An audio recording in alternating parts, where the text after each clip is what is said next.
The bedroom window faced east. I know that because in the early months before my body made everything harder, I used to lie awake watching for the first gray line of light to appear at the edge of the curtain. Not because I was waiting for morning, because morning meant he would get up, and for a few hours I could breathe. I was 22 years old. I was 7 weeks pregnant with my first child, and I was already counting the hours between. My name is Martha.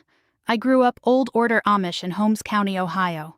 I left 6 years ago, and this channel is where I finally say the things my community would never allow me to say out loud. If you want to hear more stories from behind the prayer cap, subscribe now and tap the like button, and tell me in the comments, were you raised in a faith community where a wife's body was never considered her own?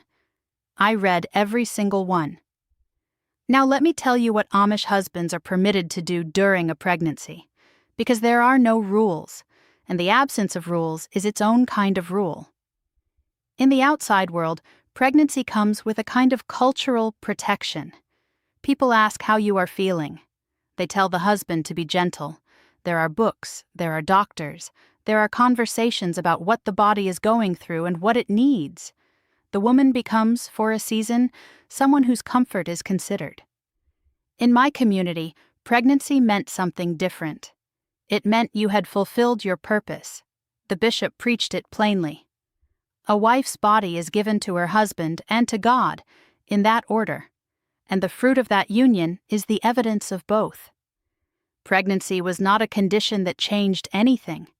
It was the confirmation that everything was working as intended. You kept cooking. You kept cleaning. You kept being a wife in every sense the ordnung required. The child growing inside you was not a reason to rest. It was a reason to be grateful. I married Daniel at 20. He was 26. He had 200 acres, a good reputation, and hands that had never once in his life been still. He was not a man who thought about whether something was too much. He thought about whether something was done. Our courtship was brief. 6 months of Sunday evening visits, his buggy at the end of our lane before dark, my mother's bread on the table between us like a chaperone. We talked about the farm. We talked about his plans for the back field. We talked about how many children God might send. He said he hoped for many. I said I did too, because I did not yet understand what I was agreeing to. We were married on a Thursday in late October, 300 people, 4 hours on wooden benches. The bishop preached about yielding. I was pregnant by December. I want to be careful here because I have spent years in therapy learning to name things accurately, and accuracy matters more to me now than anything else. Daniel was not a violent man. I want to say that plainly so you understand what I am describing. He never raised his hand. He never raised his voice in a way that made the children flinch. What he did was quieter than that, and in some ways harder to name, because the community had already named it something else. They called it headship. They called it the natural order. They called it what a husband is permitted. In old order communities, a wife's submission to her husband is not a suggestion. It is doctrine. The ordnung does not spell it out in a list you can point to. It lives in the air. It lives in the way older women look at you when you say you are tired. It lives in what nobody says when you sit at the quilting frolic, and your hands are shaking slightly, and you did not sleep the night before. A wife does not refuse her husband. That is the sentence no one says out loud, because it does not need to be said out loud. Every girl understands it by the time she is married. You understand it from watching your mother. You understand it from the way the subject is never raised in church, which is its own kind of instruction. Silence in the ordnung means settled. It means not a question. I was 7 weeks pregnant when I first thought the word that I would not have a name for until years later, sitting across from a therapist in a beige office in Columbus, Ohio. The word was coercion. I did not have it then. What I had instead was the understanding that this was what obedience looked like, and that questioning it was the same as questioning God. My friend Rebecca was married 2 years before me. She had her first child at 19 and her second 14 months later. When I was newly pregnant and she and I were shelling beans together on her back porch, I told her that I was exhausted in a way I could not explain. Not just the nausea, though the nausea was constant. Something else. Something that lived behind my eyes. She looked at me for a long moment without saying anything. Then she said, quietly, that it gets easier after the 3rd month. Not the tiredness. The other thing. I asked her what she meant. She looked back at her beans. I understood, and the understanding settled in my chest like a stone. Because she was not telling me it would get better. She was telling me she knew exactly what I was talking about, and that she had found a way to stop noticing it. That the not noticing was what I had to look forward to. That was the most honest conversation any woman in my community had with me during those 8 months. 16 seconds on a back porch. And even then, it was not in words. There is a part of this story I cannot tell you here. Not on this platform, not under these rules. The algorithm has limits, and I have learned exactly where they are. So I wrote the rest down instead. Slowly, without the softening, without the cuts, everything the camera is not permitted to show. The book is called The Ordnung They Never Wrote Down. 208 pages of what plain life looks like from the inside of it. The link is in the first comment of this video. That is where the part I could not say out loud lives. The 3rd month brought no relief. I had heard what Rebecca said. I had held it. I had tried to find inside myself the place where the not noticing lived. But my body was changing in ways that made everything feel more raw, not less. My skin was different. My sense of smell was so heightened that the kerosene in the lamps made me sick before I had even lit them. I was tired in a way that went into my bones. And none of that changed anything. I went to my mother once. This was a thing I almost did not do, because you did not go to your mother with this. You went to your mother with a sick child or a failed harvest or a grief that had a name. You did not go to your mother with a marriage. But I went. I told her, carefully, not in the words I would learn later, but in the words I had then, that I was struggling. That I was tired in a way that felt like more than pregnancy. That there were nights I lay awake counting the hours until morning, and that the counting was the only way I could get through. She listened. Her hands did not stop their work while I spoke.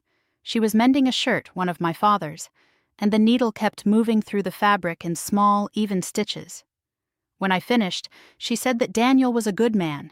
She said that I had a warm house and food in the cellar and a husband who did not drink and did not wander. She said that I was tired because I was growing a life inside me, and that was a sacred and difficult thing, and that God would give me the strength I needed if I asked for it with a humble heart. Then she handed me the mended shirt and told me to bring her the next basket when I came on Friday. That was the end of the conversation. I drove home with my hands on the reins and the October fields going gold and brown on either side of the lane, and I thought about what it meant that there was nowhere else to go. My mother was not a cold woman. She was the warmest person I have ever known in most ways, but the marriage was a wall she could not see past, or would not. Even now I am not sure which. The 5th month was the one that almost broke me. By then I was showing enough that the other women at church noticed, and there were soft congratulations after the service, hands on my arm, questions about whether I was hoping for a boy or a girl. And I would smile and say, I hoped for a healthy child, and that was the truth. It was the whole truth. I loved what was growing inside me with a ferocity that frightened me sometimes. But I was also barely sleeping. And I was doing the arithmetic that I do not think Daniel was doing, or perhaps chose not to do, the arithmetic of what was being asked of a body that was building another person cell by cell, and also running a household, and also every night being required to be available in the way a wife was required to be available, and the numbers did not come out right. The numbers had never come out right, and I had no language for that, only a bone-deep exhaustion and a bedroom window that faced east. I tried once to tell him, not in confrontation, because confrontation was not something I had ever been taught was available to me. I tried to tell him gently, the way you might mention a cracked harness before it breaks completely. I told him I was very tired. I told him the baby was sitting heavy, and that I had not slept well in weeks. He looked at me with something that was not cruelty. I want to be exact about that. It was not cruelty. It was the blankness of a man who had been given a framework for marriage that did not include this variable. His wife's comfort was not a column in the ledger he had been handed. He had been told what a husband provides and what a wife yields, and he had been told it so completely and for so long that my tiredness registered somewhere outside the borders of what he had been taught to see. He said he understood. He said I should rest more during the day. Then the night continued the way the night continued. There is a woman I will call Ruth. She was in her 60s when I was pregnant with my first, and she had been in the community her entire life, had raised 7 children, had buried one, had worked alongside her husband for 40 years on a farm that everyone in the district respected. She had a kind of authority that did not need to announce itself. One afternoon in my 6th month, she came to help me put up the last of the applesauce. We worked side by side for 3 hours, and she talked about her grandchildren and the early frost and whether the new deacon was going to work out. Easy talk. The kind that runs underneath the real conversation like water under ice. At some point, without looking at me, she said that the last months are the hardest. I said yes, they were. She said that some women found it helped to spend the last weeks in the spare room. Because of the sleep, because of the size of the belly making the bed crowded. I kept my hands moving. I did not look at her either. She said her own mother had done it, with her last 2. She said it was practical. She said some husbands understood that practical meant kindness, in the right season. I did not say anything. She handed me the next jar to seal. What she had given me in that moment was the most valuable thing anyone gave me during the entire 8 months. Not a solution. Not permission from any official source. Because there was no official source for something like this. What she gave me was the knowledge that other women had found a way, quietly, by making space inside the silence. That practicality could be its own language. That you could sometimes say with a spare room what you were not permitted to say with words. I moved into the spare room in my 7th month. I said it was because of the size of the belly and the disrupted sleep. Daniel accepted this, the way he accepted most practical things. He did not like it, but he accepted it. For 6 weeks, I slept. I slept in a way that felt like recovering from something that had been happening for a long time. I slept, and I woke before dawn, and I lay listening to the horses in the barn, and I felt the baby move under my hands, and I thought about what kind of woman I was going to teach her to be, if she was a girl. What words I would give her that no one had given me. She was a girl. We named her Hannah. I left the community when Hannah was 2 years old, and her brother Elias was 3 months old. The shunning was immediate and complete. My mother's calls unanswered at first, and then mine unanswered.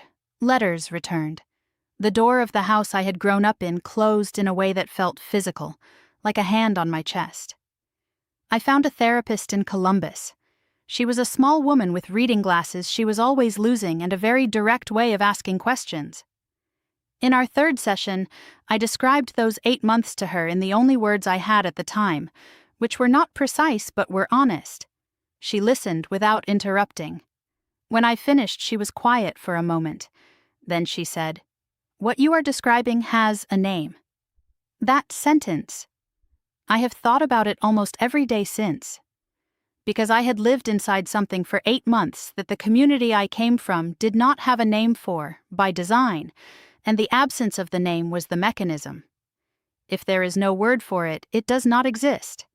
If it does not exist, there is nothing to refuse. If there is nothing to refuse, a wife who endures it is simply a faithful wife, and a husband who demands it is simply a husband. The Ordnung does not need to write things down. That is the point of the Ordnung. What I know now, 6 years on, 2 children who are being raised with different words than I was raised with, is this. Daniel was not a monster.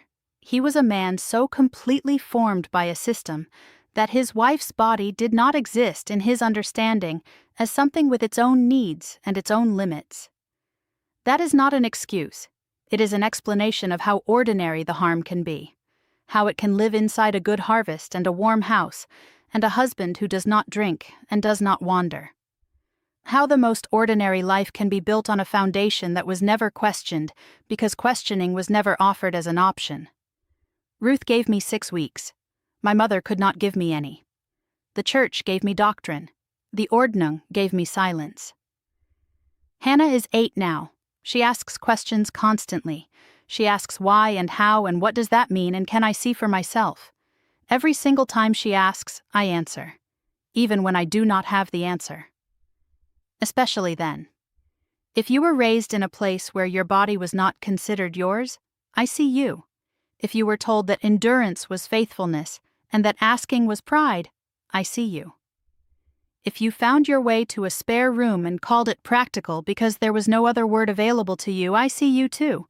You were not weak for surviving the way you survived. You were working with what you had been given.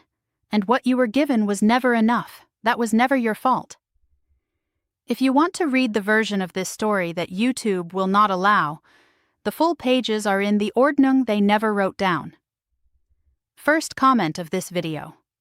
And that is everything. Choose your freedoms wisely. They might just save your life.